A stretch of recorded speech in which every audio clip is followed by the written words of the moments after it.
Welcome all, welcome all. I'm your host, Sully, and once again, we got another independent filmmaker showcase. Wonderful duo who is making it happen. Welcome to the show, JJ Perez. What's up? How you guys doing? We're alive. John William Boothman. How are you, buddy? Man, doing great. I'm coming in live from Weird Wednesday. It's a monthly mini con on the first Wednesday of the month here in Fort Worth, Texas, and it's hosted in an abandoned church. And right now, I'm doing the podcast from the quietest room, which would be the bridal suite. And like all the furniture in here is from the 50s or early 60s. If we were doing video, I would show it off because it's pretty wild in here. I love the slogan though, where it's like some daring, some controversial, all weird. Exactly. Yeah, it's all genres, and Ghost Trippers fit in perfectly, being comedy and horror. Oh, wonderful. And so I noticed you said in that bio that's a TV pilot you've been trying to ship around. Yeah, JJ and I had the pilot in 43 different festivals and screenings last year.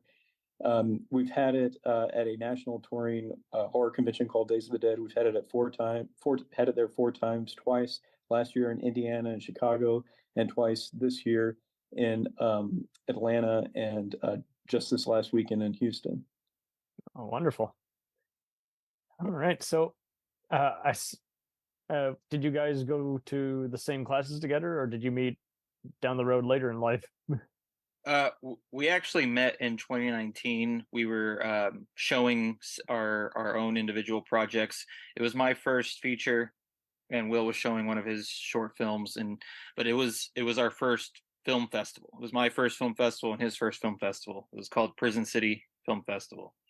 Lovely. And we actually met during my screening of my film. He sat behind me, him and his mother, and turns out his mom like begged him to go see my movie, and he was like, "Oh man, I don't want to see this damn movie." It wasn't quite begging, but yeah, you never know what a feature is going to be like in a festival, and if you want to commit your time to it. But JJ's beneath. I mean, just from the jump, he had this great, entertaining cast, and he had a good natural sense of pacing. So there was never a moment in the movie that I was sitting there watching my clock, waiting for this thing to be over. That's good. Makes a difference. So, William, you went to Northlake College, which I've had the honor of actually kind of browsing once upon a time, just when we were actually doing a film set event there one time. And how was the film department there? Oh, it was exceptional. I'm a two-time film school dropout.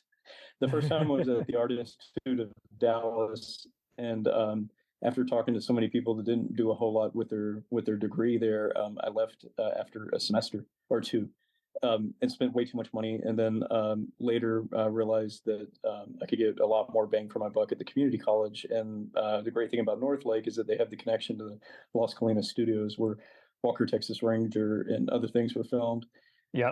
So that was great, and that's been a decade. That's a decade. Yeah, that was 2013. So it's been 10 years. But I've stayed there a lot longer. Man. And well, where did all the main film influences come into your lives? What were the main keepers that you were just like, that movie's embedded in my mind, I want to make something of that pedigree? For me, was back in 2006. I would get chore money from my parents, and I would always go and buy a movie at Walmart or whatever the case was, even Blockbuster. I'd go and buy movies at.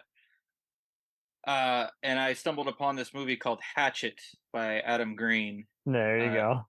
It was his first feature. But when I saw that movie, I was like, "Oh, this is so cool! This is the kind of stuff that I want to make." I was always into the horror genre, but I loved his style, how he mixed kind of comedy with like true horror, although not mixing them together in the same scene. They were always separated. So also like an all-star cast and just crazy old school gore, all that type of stuff. So that was my inspiration. But beside that, like all my favorite films were 80s horror, Nightmare on Elm Street, Evil Dead. We can go as far back as The Exorcist from the 70s, There you go. but mostly 80s horror is a big inspiration. And I actually was not a horror fan until I hooked up with JJ in the last 2 years of doing this Ghost Trippers. I've been trying to crash course, 50 years of horror or more. Of course, I watched all the classics, like JJ said. I mean, who's not a fan of Friday the 13th and Nightmare on Elm Street? But my inspiration was more action films, and Robert Rodriguez, he came out with that book, Rebel Without a Crew, and Great book. he made mariachi by himself, one-man crew. And even now, JJ and I are looking at some better opportunities, and I still want to kind of keep the crew streamlined. Stanley Kubrick, when he made The Shining, at times only had 6 people on his crew, and that's a fantastic looking film. So I don't think you always have to bloat up your army. You can do things streamlined. Yep, essentially it. You don't have to go all out and exhaust yourself. Right. Oh, wonderful. And so again, the struggle is real, but we're all trying to make something, and it's never easy to make it all happen right away. But so far, have you found this to be a very collaborative community? Oh yeah, Well, yeah. Yeah. Ironically, I think like more so after COVID. I think everybody being locked up made it to where everybody wanted to kind of work together. It's amazing here in Fort Worth. We have 3 different film communities. The Weird Wednesday that I'm at now. There's that classic film club, and then there's also the more art house Fort Worth Film Club. Those only popped up in the last year to 2 years. Nice. It's also all the film festivals that we've been attending, and where we're meeting all these other filmmakers that want to collaborate, and are asking if they could be a part of what we're doing, or if we could be a part of what they're doing. We definitely get a lot of that, a lot of networking. That's what's great about film festivals. Yep. Absolutely. We've seen a lot of great films on the road, and it feels like there's an energy for another independent, film boom coming. It seems like it at times, and everything goes in waves, and if you don't have a good networking event, go to a better one. Don't give up. Yeah. Oh yeah. Absolutely. Never give up. We've been through some troubles. Will was trying to make, or I mean, to this day is still trying to make a feature film that we were both working on, and we had to put that on hold and decide to make something else, and that turned out to be Ghost Trippers, and it's been widely successful so far. So again, never give up and just keep going at it. Wonderful. Yeah, absolutely. That feature was started in 2019 when JJ and I met. There's a couple of scenes shot then, and then of course COVID happened, and then I was trying to pick up the pieces after that. And the biggest hurdle was that my first feature-length movie was going to be a road trip, and that's probably not the best strategy.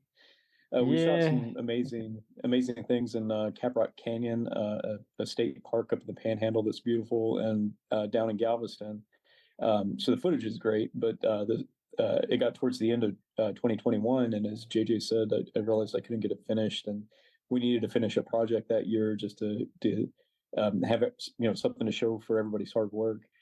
So we all went to this motel in Hillsboro and brainstormed some ideas, and then the next day I took those ideas and mashed them up into one script that at first was just going to be a short story. And then the more I started thinking about the characters and how they needed to develop, I thought it would make, a great TV series. Nice. Yeah. I've kind of noticed that myself too, where I would work on something and be like, yeah, but this is too much for a short film and to be consumed in one time frame, or it's a good idea, but it shouldn't be in this particular movie. Right. It's always interesting how you kind of just go with what you find comfortable. Yeah. Well, altogether, sorry, go ahead. Oh, I was just gonna say, and as JJ said, the little pilot ended up turning out to be way more popular than we expected it to be. I mean, we knew it was good, and while we were shooting it, we know we got good performances, but we just didn't think it would take off like it did. Yeah, you can't predict anything nowadays. Right. Lovely. And uh, when you're brainstorming, anything that you recommend as just kind of a must do before anything happens? Yeah. Yeah. And Go ahead. go ahead, JJ. No, I was just gonna say. I mean, when we brainstorm stuff, like Will said, we got together at the actual location that we shot at as inspiration and kind of thought up some ideas of what we could do. Like we sat outside at 1 o'clock in the morning and just kind of thought up some stuff of what we could do or how we could use this location to our advantage. And I came up with a really amateur ghost hunting group that not very good at what they're doing, or they just want to fake everything. And then Will and then a couple of other of our co-writers came up with the idea of a guy running around a motel, and we just kind of Nice. combined those ideas together. And So you pulled a Tarantino, and it's like take a bunch of things you like and put it into one tasty milkshake. Love it. Yeah, definitely.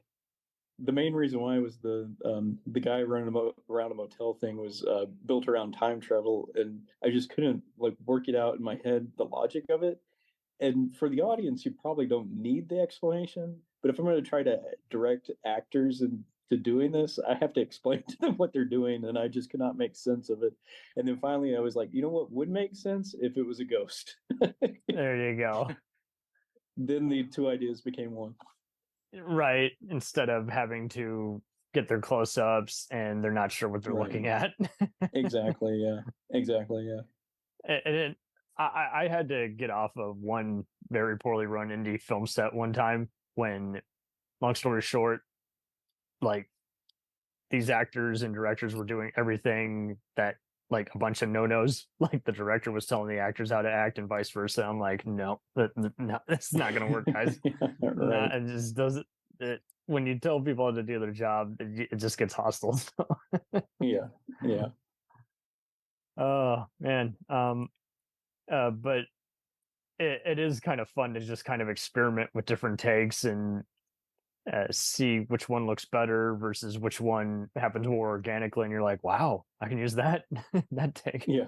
It's better than what I had on paper. Definitely, and that helps whenever you have a great cast too. Whenever they kind of know what they're doing, or they do a lot of improv, like a lot of our actors did. Oh, lovely. So each take was different in its own way because we kind of gave them a little bit of freedom. Lovely. Yeah, the pilot's 28 minutes, and as I was saying earlier, I've kind of done things the Rob Rodriguez way. So we only had a crew of 3. That's the DOP on the camera, the sound guy, and then myself. JJ's the producer, but he was also a lead actor, so he was in front of the camera most of the time. And we shot it in 5 days, so we got 28 minutes of story shot over 5 days with just 3 people. That's pretty incredible, and I think the only reason it works is what JJ was saying. We have a great cast, and all of us had worked, spent many days working on the feature, so we kind of knew how everybody worked. It wasn't like just jumping together and trying to figure out how people do things. That's lovely, man. And what are some brainstorming methods that you recommend for anyone, whether they're doing storyboards or shot lists or a line script? So JJ, myself, and Mike Saracosa, our stand-up comedian and one of our actors, we were all last year at the week-long San Antonio Film Festival, and I think it was 3 nights. We were up in my hotel room like all night, working on the second episode and maybe part of the third, but I know the second one. And you were talking about brainstorming. If you're working collaboratively like that, you kind of need everybody on board. And I remember there's so many times that JJ would be at bat writing and they get stuck, and then we'd have like what do they do next? And I would just come up with whatever idea, whatever it was, and I would write it down. And then I'd write it out, I'd step away, and then I'd wait for the reaction. If they said it was shit, I'd just delete it and then we'd do it again. But I'd rather throw shit at the wall than sit there and not write at all. Definitely so. Right. Instead of getting bogged down with, well, they think this, but it's not helpful, or and even they if have it's a a bad point. idea, one of them, can come up with, oh, all right, well, this is good, but this isn't, so we should do this. And then, you get something out of it. Oh, absolutely. Instead of just say it's not working, but we don't know why. Right.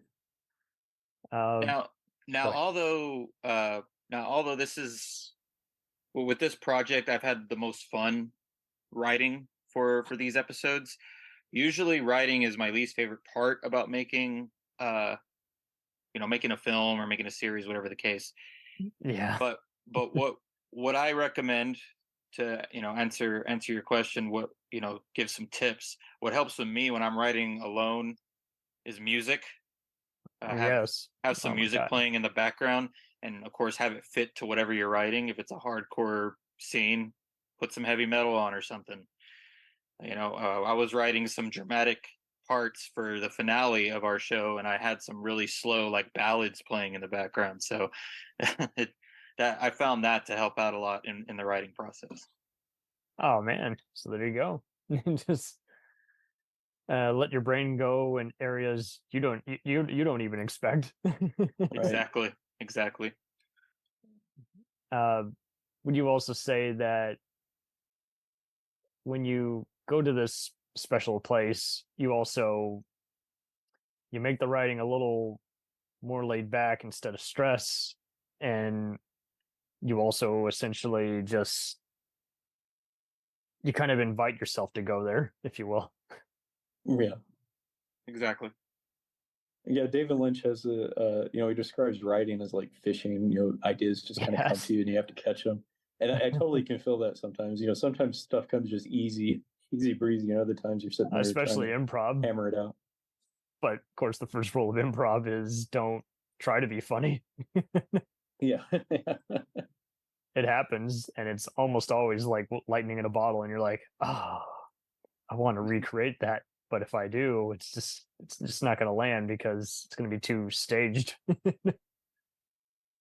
Oh, and so I've noticed Dallas is pretty much permit based, and Fort Worth is way more open to where you can just be at a private resort or do guerrilla type filmmaking. What are some good studios or filming spots that you guys have kind of come across that really just so rewarding and helpful for a film shoot? I live in Austin, and it's not very friendly here. Out of the whole state, I recommend not trying to look for something in Austin. A little oversaturated, I guess now. Or yeah, I mean they always want a ton of money, and it's crazy. Versus from what I experienced, kind of location scouting with Will for the feature film, going to smaller towns helps out a lot. They're all for a film being made in their town, and they'll fully support it, and it'll be either super cheap or just free in general is what That's we've neat. encountered. So that's a good part about small towns. I had to try that as well, because I was also kind of looking at those rates and then seeing a lot of feedback where people were like, well, you can pay the fee, but they still will probably say no even after you paid $250. Oh, wow. It's like, well, exactly. If I've done the paperwork and they still say no, what gives? Right. As JJ said, we've gotten a lot of love from small towns. Coleman, Texas, is one of them, and since we filmed there, they started a film festival that's run 2 years now, last year and this year, and where we shot are both the feature and Ghost Trippers in Hillsboro, Texas. They're very accommodating there, especially the motel. But we have kind of a special relationship with them. It's the motel that Wes Anderson shot Bottle Rocket at, Wow. And they were going to go under in 2011. And our DOP and our actor and writing partner Andy, they in 2011 they found out about that. They were huge Wes Anderson fans, so they got a hold of Alamo Drafthouse and did a screening of Bottle Rocket at the motel and brought in Wes Anderson fans from all over the country and other countries as well. They all went there dressed up, cosplaying as characters from Wes Anderson movies, and had a great time. And then they did that like for another 8 years. And That's wild. because of that, the motel let JJ, myself, Chris, and Andy kind of do whatever we want to the hotel as long as we didn't damage it. We had run of the whole place. It was really nice. Wait, man, it's a mouthful. Yeah. No, not everybody could have a relationship like that, but the idea is just to try to find people that that have businesses, and of course treat them well, but at the same time they'll treat you well because you have that relationship with them. And even even in Fort Worth, if you go to neighborhoods that aren't as popular, I haven't shot there, but I would imagine it'd be hard to shoot in the stockyards or the water gardens or someplace like that where everybody wants to shoot. But but I still, think it helps that we're a very commercial kind of state. Right. It seems weird. Like, if they think you're a big out of town crew, then they can kind of pull you a price that it's just not going to work. And then other times it seems like if you're just shooting a commercial or something, they kind of seem to be like, okay, that's fair game. Right. I don't get it.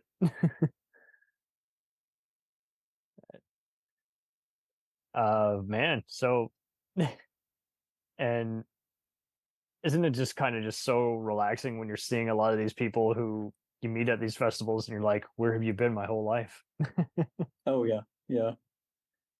It's fun running into kindred spirits. I think that's one of the great things about horror films and the horror community is that it's so tight. Whether it's the actors, the fans, the other filmmakers, it's that collective love for that genre that brings everybody together. Totally. And again, you won't forget this. Right. Oh man. So what kind of camera angles do you recommend the most, especially for those who are on a budget and want to shoot it quick but not look too rushed or unnatural with their film style? Getting a good steady cam light rig, or there's those gimbals now, but they won't hold a lot of weight. Chris uses an over the shoulder rig that worked out great. But the idea is to kind of shoot it handheld. We did shoot a good amount of stuff on sticks, on tripods. But with the feature, we did do a couple of dollies, but that was only because Chris had the time to set up the dolly. With Ghost Trippers, again, we were shooting that thing so quick that we never used a fancy shot like that. There's a long tracking shot that I believe Chris was actually using the gimbal during the chase sequence. But I mean, I think that looks as smooth as had it been on the dolly, and that was just him running very delicately backwards, I have to add. So he's very talented at that. But yeah, if you're shooting with a small crew and on a compressed time frame, you got to try to keep it as handheld as possible, and then find out whatever rigs you can get that will stabilize it the best you can. That's wonderful. So everyone's different and has a different style. But what are just like maybe 5 things that are just like always a requirement, other than just obviously working out a budget or deferred plan and food, obviously. Right. Sound Yes. guy, for sure is number one. Probably, as far as I can think of, is super important. Having a good sound guy on set, I've learned is so helpful. And then also in post production, having a good mix, so somebody that knows what they're doing, mixing and removing noise and just ADR stuff. Wonderful. We also also hired somebody to score it, stuff like that. You'd be surprised at what a score can do to your film. Like it can look or sound so empty, and then you add a score to it, and it just adds so much. Oh yeah, absolutely. Yeah, we have to give a shout out to our sound guy, Joey. I'm going to slaughter his last name, Knopfler.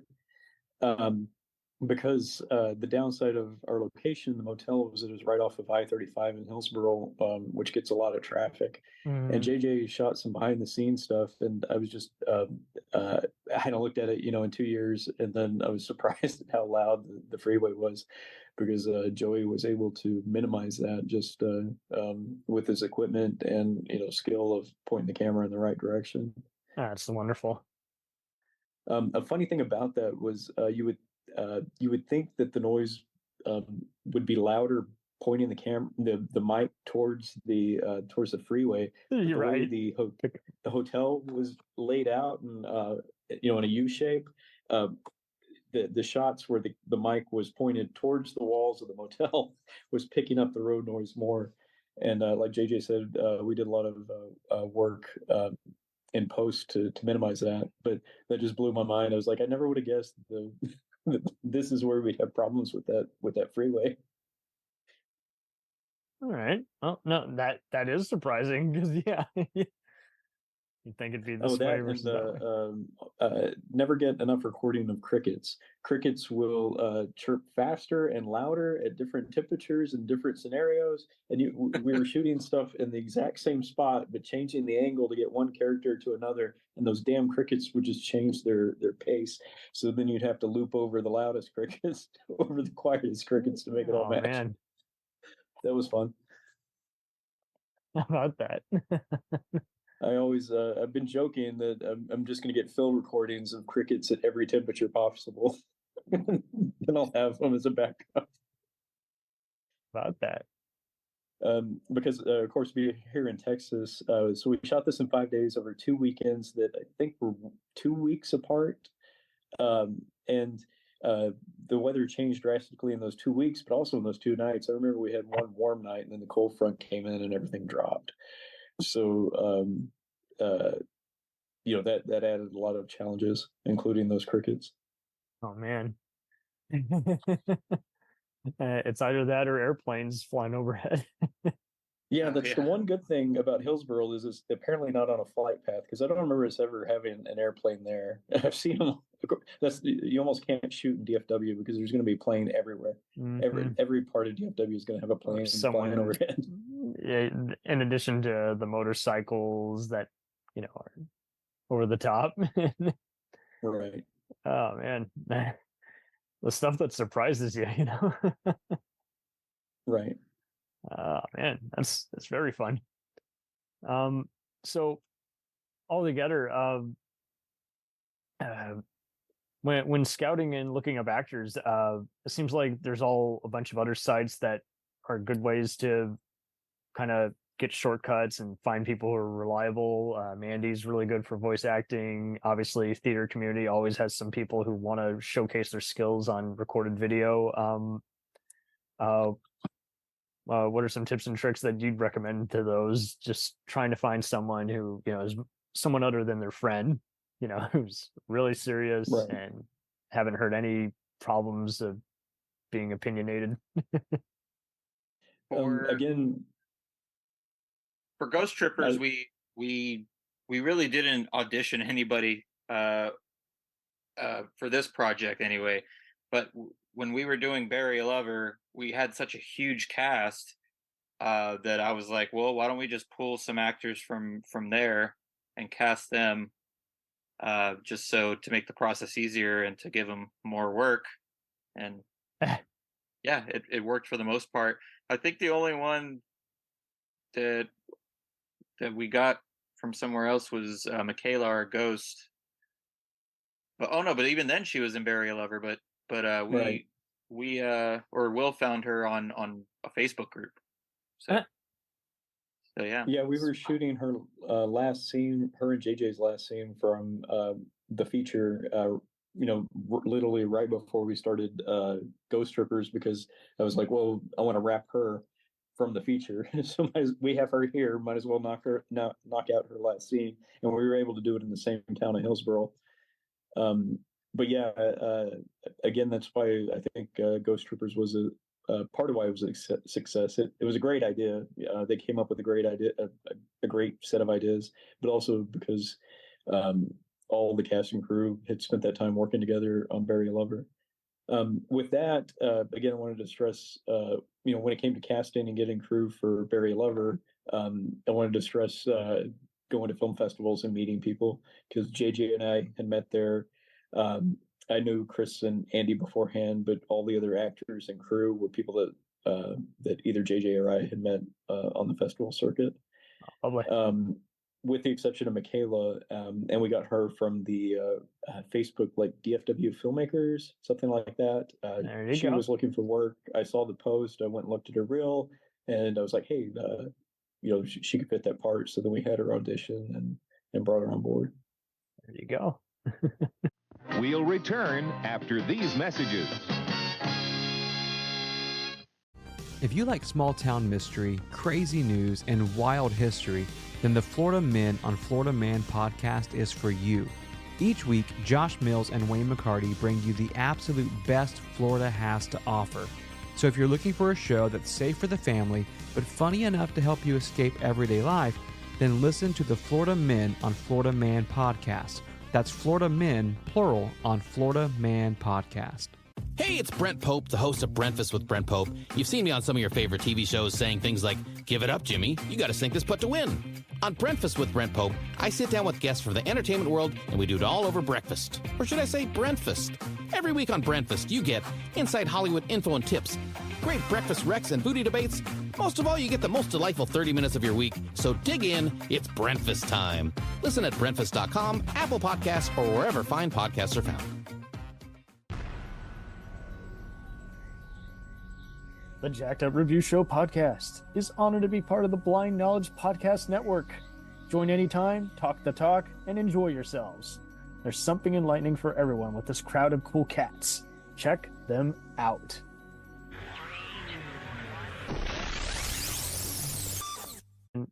Isn't it just such a fun kinetic feeling when it all clicks together? Oh yeah. It's even people are showing up on time, and you don't have to deal with just someone who's just doing a total jerk move, and you're like, oh no. Right. Even when things don't go as planned, of course, it can all go bad, but even if something goes bad, I enjoy that improvisation of trying to figure out how to make it work. There were several, nothing, I don't think anything on Ghost Troopers went on schedule. I had the schedule, and we kept rearranging it for, people's schedules when they were coming in and how long things would take to shoot. Start taking note. But I remember we were trying to wrap Rebecca, our lead actress in Ghost Troopers, and I had planned on shooting their last scene the next day, but she would prefer it was like the only indoor scene too. So we'd been shooting this thing all night, sunrise to sunset to sunrise. So I thought she'd go back to the room that we got her. We shoot everything the next morning, and she's like, no, I just want to get home. Can we knock this out tonight? So I'm scrambling. Oh, I'd already told the sound guy that he could rap. So I go find him, and he's still there. Grab him, we go to the room, and then we shoot the scene. And then I typically like to shoot dialogue first, because that's like, the thing you got to really work on. Not that action doesn't need to be worked on too, but I'd rather knock out the dialogue. So we do the dialogue, and then I realized I can't start the scene without seeing them enter the room, because they're supposed to be in the haunted room. You can't just have them in the room. We got to see them get in the room. So I'm realizing the time. This is at the very end of the night, early morning, and I'm like, oh God, please don't let that sun be up, because if we're trying to get them in the room, I don't know how I'm going to fake it being night outside. So I open up that door and pull it open, and it's still dark. I'm like, all right, let's get this last shot. And then we get the shot of them coming in the room. And the clock is ticking. Yeah, clock is ticking, and we miraculously got that scene shot. I don't know the time. I remember that I had like 10 or 12 shots on the storyboard, and we shot it in 5. Now JJ and I came back and did some pickup shots where we didn't need Becca to be in it, but for the most part, that thing was really Still needed her streamlined. establishing shots at least before you could go from Yeah, that point on. yeah. We really streamlined it a lot more than what it was on paper. Sure thing. Oh, so man, and it is kind of wild too, because like time is like always of the essence, and when you're on a film set, you can always tell like who's got it together versus who set you might want to uninvite yourself from because they're just 3 hours have gone by and nothing's been put in the can. Right. Yeah. Yeah. Exactly. Uh, so any colleges that you personally recommend? I've had a few good experiences with like some UNT guys and also the Dallas Art Institute. I don't really recommend UTA, but I mean, I didn't go to any of the other schools. I can't say that the cost of community college is definitely worth it, especially if it's North Lake, because they have good equipment and experienced people running it. UNT, I would say it's probably great. I don't know anything about it, but I do know that Michaela came from there. Another one of our actors, Ben, came from there. His director that I met him through also came from there. So no, a lot of people that went to UNT. So it seems like they've got something good going on over there. yeah, it seems a little more organized. Obviously, all these places are pricey, so Right. determine Right. where you want to go on that And- one. And I did not go to film school, so Yeah. In all fairness, there's so many YouTube tutorials now. right. Right. I'm completely self-taught, and all I can say is going and making your first project or you're making your first few projects is the cheapest film school that you can have. Yeah, get your phone, get your friends, go out there and shoot for nothing until you figure out how to make a movie. And then whatever you were going to spend on a university, spend that on your first movie. I hate to be that guy, but spend a few thousand at community college. But I have a hard time telling anybody to go to a university and spending that money on that when you could spend that on your first feature. Yeah. Well, and just like anything, you don't want to be in a do as I say, not as I do scenario. Like I don't want to ever tell someone something I would never do. Right, right. And just all I can say is just be patient with whatever gig you're on. You never know who's going to be cool, but might start the day off as a hothead. But once you get to know them, they're cool, and vice versa. You might be on a great professional set, but the producer doesn't know what he wants, so he's just blindly telling you shoot something. I'm like, okay. And that's the other thing, is that there's a lot of people out there making movies, and there's going to be bad ones and good ones. They're all going to be very hard to do, but just get a PA job and pay attention to what people are doing. Totally. I've done a lot of work for a guy here locally, Mike Green, and just observing how he's shooting his movies and learning from that. So I've kind of run the gamut. I've spent some time at film school. I've made movies on my own, and I've tried to pick up some work from other people, see how they do it. I'm pretty sure like every film set, like even the big guys, the pros, every film set's different. Everybody has a different way of working. Wonderful. Yeah, I used to know a guy who had a cool deal where he was like, everybody trade something off each film shoot. Like, instead of just feeding me, like, I'll give you my camera for your new boom mic. I'm like, whoa, I like that. Yeah, that's a way to do it. Yeah, and make sure you don't need it anymore. Oh, that's lovely. And any movies that are out now that you recommend people go and see on the big screen? I'm kind of excited about the new Exorcist. I know some people aren't the biggest fans of Green, but what is his name? David JJ? Gordon Green, David Gordon Green. guy. But I enjoyed the Halloween trilogy, so I want to see what he's going to do with Exorcist. Cool. How about you, JJ? And It can be something you're streaming now, or just even a TV show. I haven't really seen a whole lot of stuff lately. I've been kind of I've been kind of too busy. I haven't caught up with certain things lately. I'm trying to think of the last movie I saw in the theater. I don't even know what it was. Huh? I mean, it wasn't that long ago. I just can't remember what the heck it was. But I am excited for The Exorcist. Oh, cool. You know, I was also a big fan of that, and that I think that comes out tomorrow night, I believe.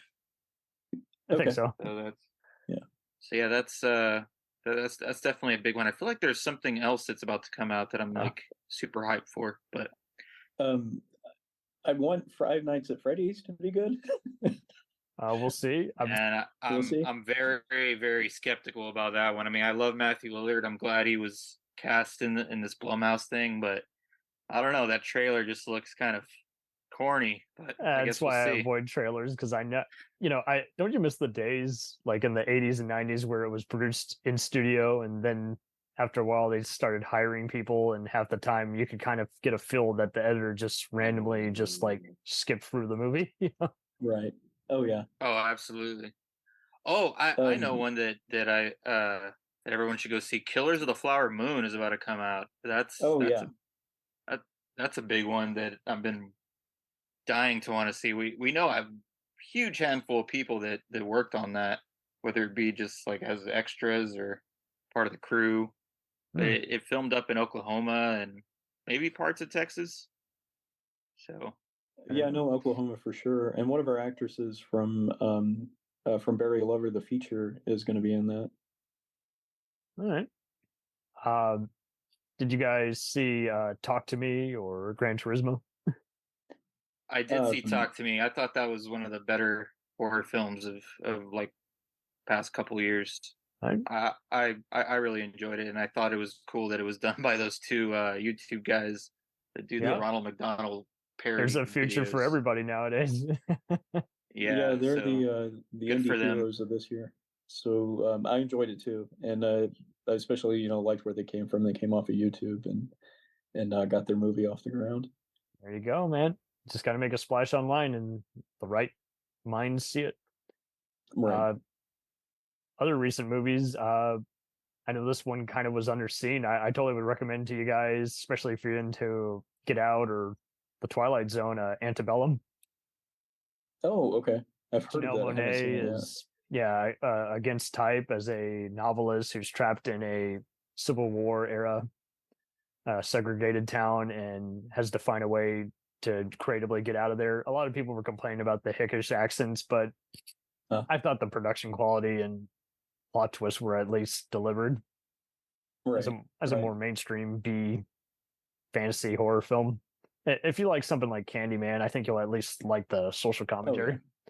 I really enjoyed The Blackening, and I wished it had done better in theaters because it felt like a 2000s comedy, and the director was I can't think of his name now, but he directed Barbershop, and that's why it has Tim Story tone. Yeah, I wanted to see it. I think it's fantastic.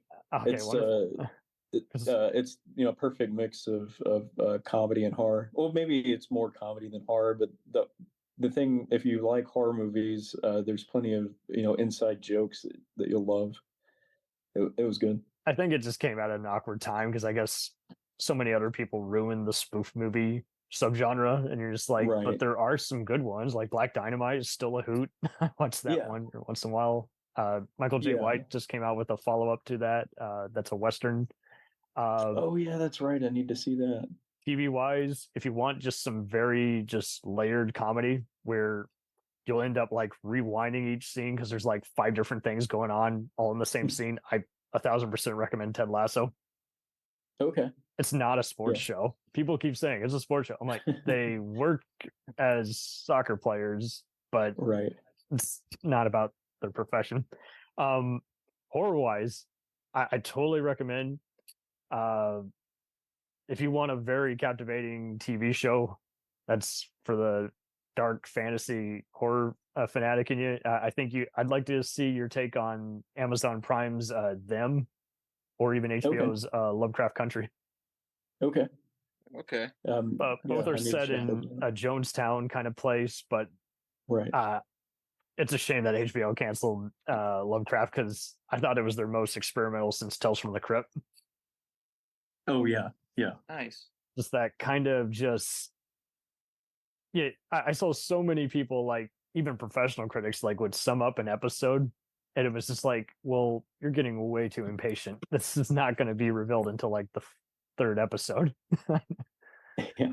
I mean, I got the inference that, hey, I'm going to be kept in suspense, but I'm along for the gory adventure. Right.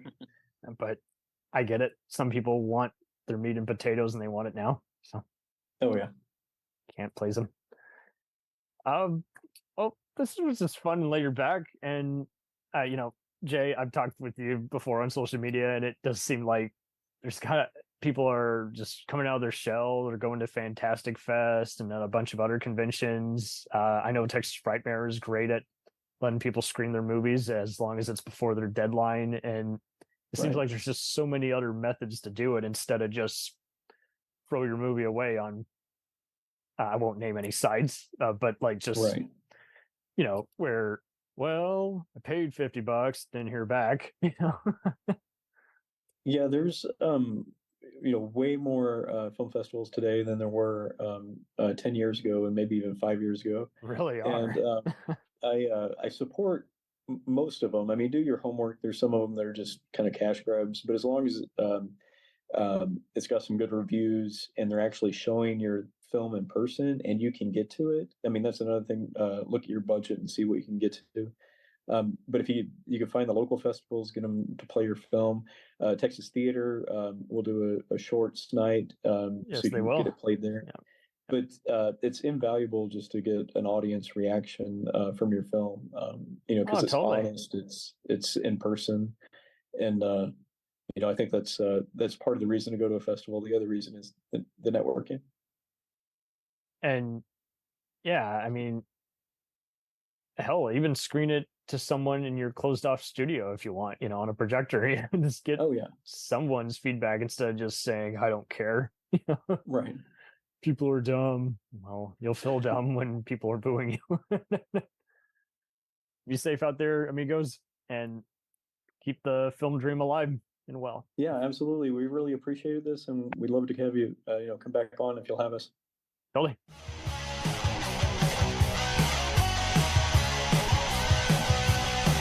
Follow us on the web on Facebook, Twitter, and Instagram. The podcast is available on Podbean, Spotify, iHeartRadio, Anchor, Apple, and anywhere else podcasts are available. Feel free to review our show and leave comments on any of those sites. Thanks a million for listening. It's a jacked up review show.